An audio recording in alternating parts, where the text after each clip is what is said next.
And ilalagay ko muna itong 4 na pirasong itlog.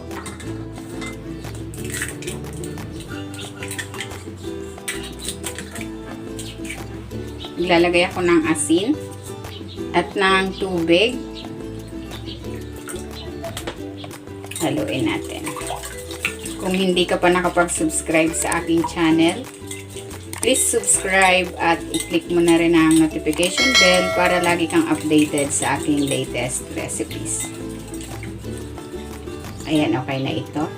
Ito-transfer ko na itong ating egg dito sa medyo malalim na plato. And sinala ko rin para mawala yung mga bubbles. Cover ko ito with foil para hindi mabasa ng steam yung itlog. Ayan.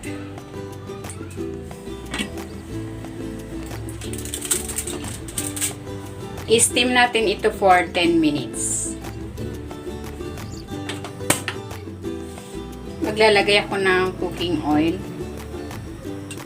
Igigisa ko na tong bawang.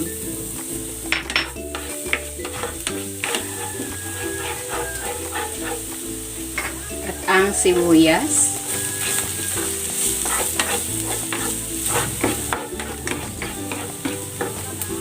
Ilalagay ko na tong ground pork.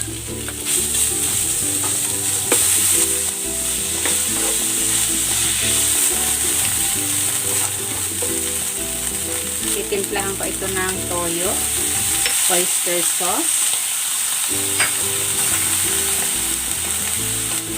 at ng paminta.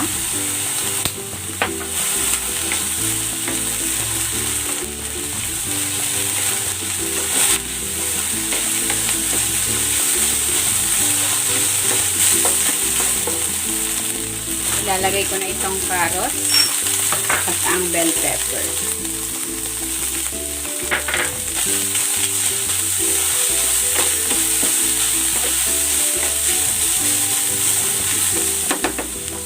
Ilalagay ako ng konting tubig.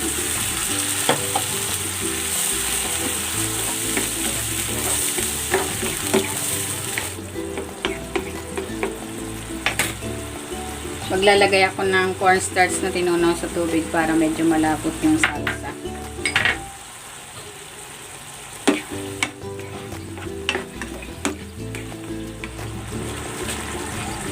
Ayan, okay na itong ating giniling. Maglalagay ako dito ng spring onion. Okay na ito. Amoy ko muna. Ayan, ito na yung ating egg. Hanguin ko na. Ilalagay ko na dito yung niluto nating ground pork.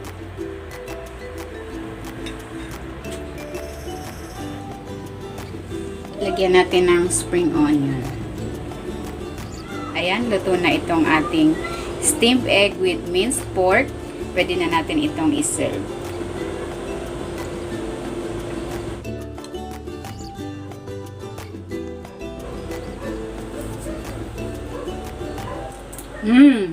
Sarap. Ang lambot ng egg. Plus, ang sarap ng toppings.